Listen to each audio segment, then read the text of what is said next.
indelicate. But it's only because I want to help. You can ask me anything, you know that. Exactly how did you feel about Norman? All right, ladies, rest period is over. Let us resume. Now, hurry. Ladies, in positions. Let's go, let's go. And 1, 2, 3, 4.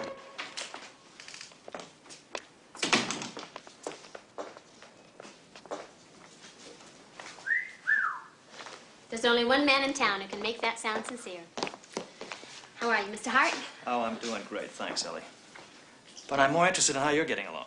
Oh, I'm a survivor, Mr. Hart. If I can survive the lousy affair I had with Norman, I can make it through his funeral. Wow, that's a surprise. That's what you were doing when you were working overtime? When I'd come here to pick up Mike for the poker games? Overtime. Well, you have to admit I was a very private secretary. I don't think anyone ever suspected anything. Well, I didn't, that's for sure. What are you going to do now? Collect unemployment. That's what I was planning on doing anyway. I was going to quit. Why? Well, it seems Norman moved on to more adventurous things than late-night dictation. Any idea who your competition was? No. I never wanted to know. I was too angry over being ditched. I could have killed him myself.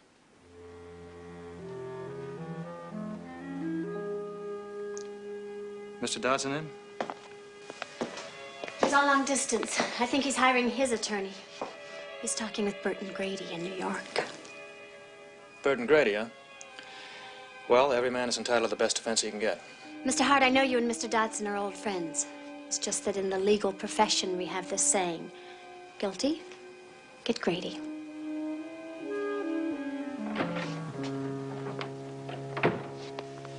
Mike, if you needed help and you needed money, why didn't you let me know? I could have helped you out. I know, Jonathan. That's just a problem. You've done so much already. My pride wouldn't let me tell you how bad things have gotten. How did it go with the police? What did Max tell you? Only that they let him go early. All right, so Gail and I had to stay a little bit later, so what's a big deal? I'm not making a big deal out of it. You're the one that's sweating. I'm innocent, Jonathan. Is that why you called Burton Grady? Ellie. For a legal secretary, she's got an unlawfully loose lip. Mike, if you're in trouble, please, let me help you out. I'm not worried about myself. Gail? I keep backing away from it, but What would Gail have against Norman? I really don't know. What? Well, whenever we've all been together, I feel this funny tension between her and Norman. What kind of tension? High voltage tension. Have you talked to Gail about Yeah, it? sure, that's what worries me. She says it's all my imagination, but I'm not sure it is.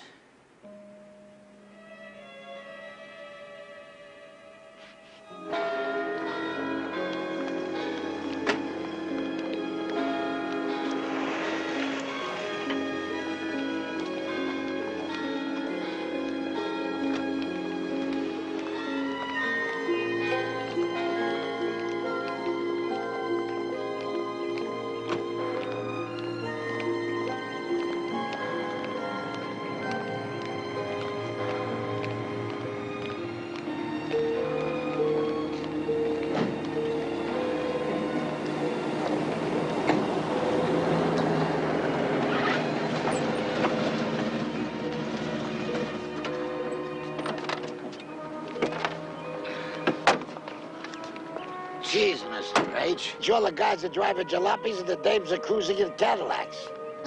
It's the high price of divorce, Max. If your wife's attorney was the late Mr. Benzinger. Look.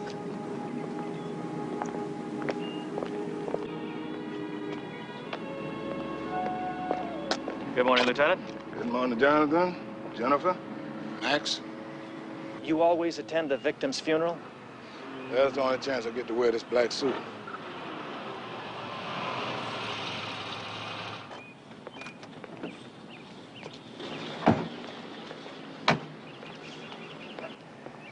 You might want to broaden your sights.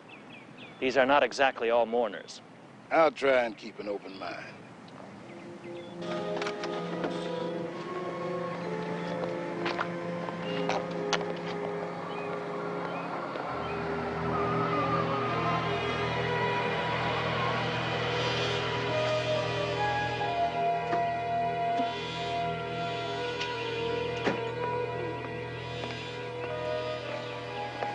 Bonjour, Max. Oh, bonjour, Jean-Claude. Voulez-vous un cigar? Non, je préfère une gauloise. It's a sad day, n'est-ce pas? Oui, c'est un jour très triste. For some people. Allez, au revoir. Au revoir.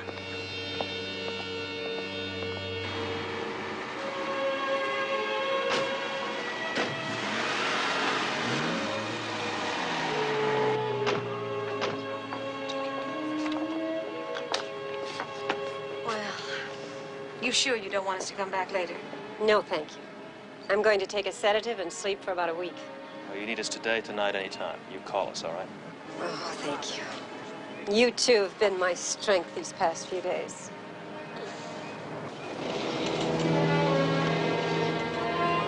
Isn't that Jean-Claude?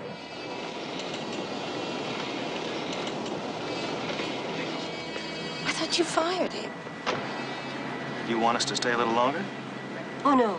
No, he's not a bad fellow, really. He's just a bit clumsy with the china. All right, well, call you later.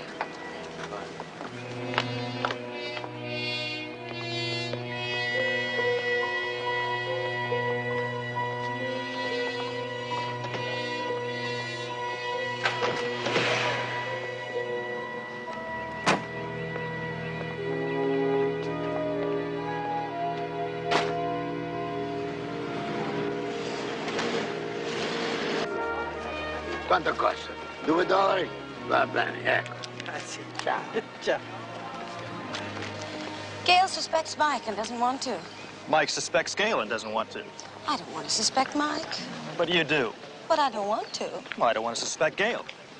But you do. Well, I'm doing everything I can to help. Help how? Help nail Gail? Clear Mike. Oh, well, I'm doing everything I can to help, too. Help nail Mike? No, help clear Gail. It's the boys against the girls. So when has it been every different? Dogs and chili. Oh, thanks, Max. Oh, it looks wonderful. I told the guy to make him extra sloppy. Say, Max, Yeah? how well do you know this Jean-Claude Verdier? Well enough to know that he doesn't know his ascot from a hole in the ground. You mean he's not a gentleman's gentleman?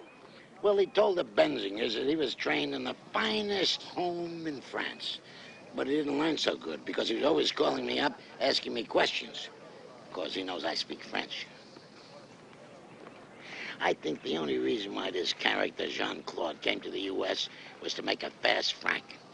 I was talking to him at the funeral today. He said all the right things about how sad he was about Mr. Benzinger.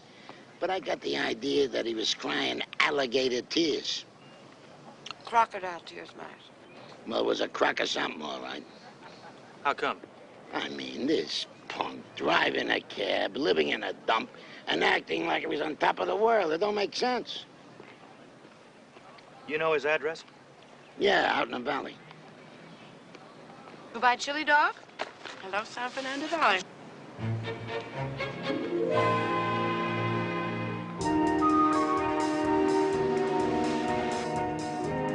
Wouldn't it be wonderful if both of our suspicions were wrong? What do you mean? If neither Gale nor Mike were the murderer. Ah, I wish that could be true. There you go. 607.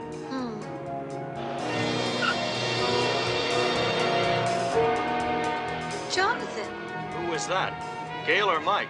who could tell at that speed it could have been Mario Andretti?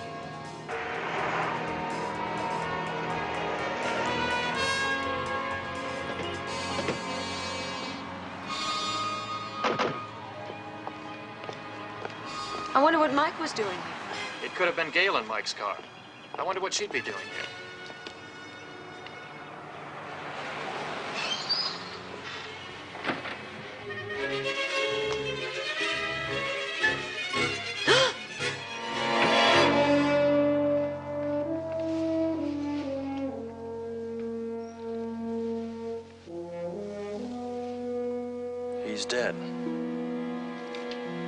Well, so much for our prime suspect.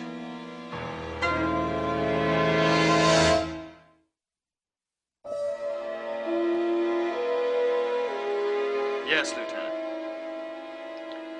Yes, Lieutenant. No, Lieutenant, nothing has been touched. There was some struggle, but not much. I don't know what this guy got hit with, but there's a goose egg over his left eye you could color for Easter. Right, Lieutenant. You've got the address? I know that 2 calls in 1 week is a bit much. I wouldn't be surprised if you wouldn't accept any more of my calls. I'd understand perfectly. Right, Lieutenant. Goodbye. Well, what do you think we ought to do now? It certainly doesn't look too good for our friends. Who do we call first, my friend or yours? I'll go to Mike's office. You find out what Gail has to say for herself, okay? Jean-Claude, dead. Jennifer and I saw your new red car pulling out of his driveway when we drove up. Oh. You sure it was mine? They're not a dime a dozen, to coin a phrase. Jonathan, I know you mean well, but I really don't want to answer any more questions. Mike, I want to help you. But I can't help you unless you help me. If you really want to help me, and Gail, back off, Jonathan, please. Just back off.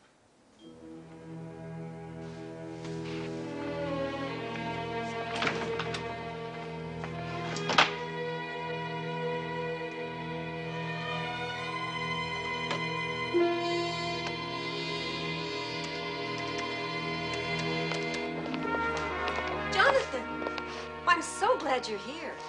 I thought you'd be resting this afternoon. Well, I couldn't sleep, so I decided to come down to Norman's office and take away some of his personal things. Jonathan, I found out that Norman had rented a house at the beach. I found this lease for a house in Malibu. And this key. Maybe I better go down there and check that out for you, all right? Oh, would you do that? Oh, and one other thing. You know that young man that used to work for us, Jean-Claude? That wasn't just a condolence call this morning. He came to ask for advice. Apparently, someone thinks Jean-Claude knows who killed Norman. Someone? Well, the murderer, I assume. He's been getting threatening phone calls, warning him to get out of town. I advised him to go to the police. Well, unfortunately, Myra, he didn't take your advice in time. What do you mean? Jean-Claude is dead. Oh, no.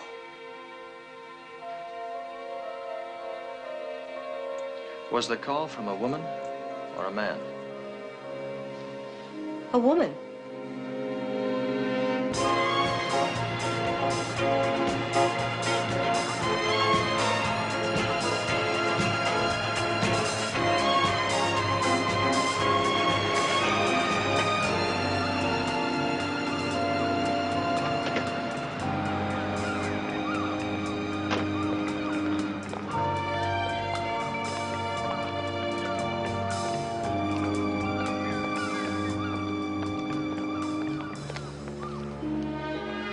I have an alibi and 64 witnesses. 64? I started teaching journalism again. 2 classes a week at UCLA. It's nice to know I have something to fall back on. All right. If you weren't in the car, then who was? And what's it doing parked outside? All I know is that Mike asked me to take it in for service. On my way back from class just now, I dropped by his office and switched cars. Are you sure it needed servicing? Mike is not trying to hurt me, Jennifer. And I don't want to hurt him. We love each other very much. I know I didn't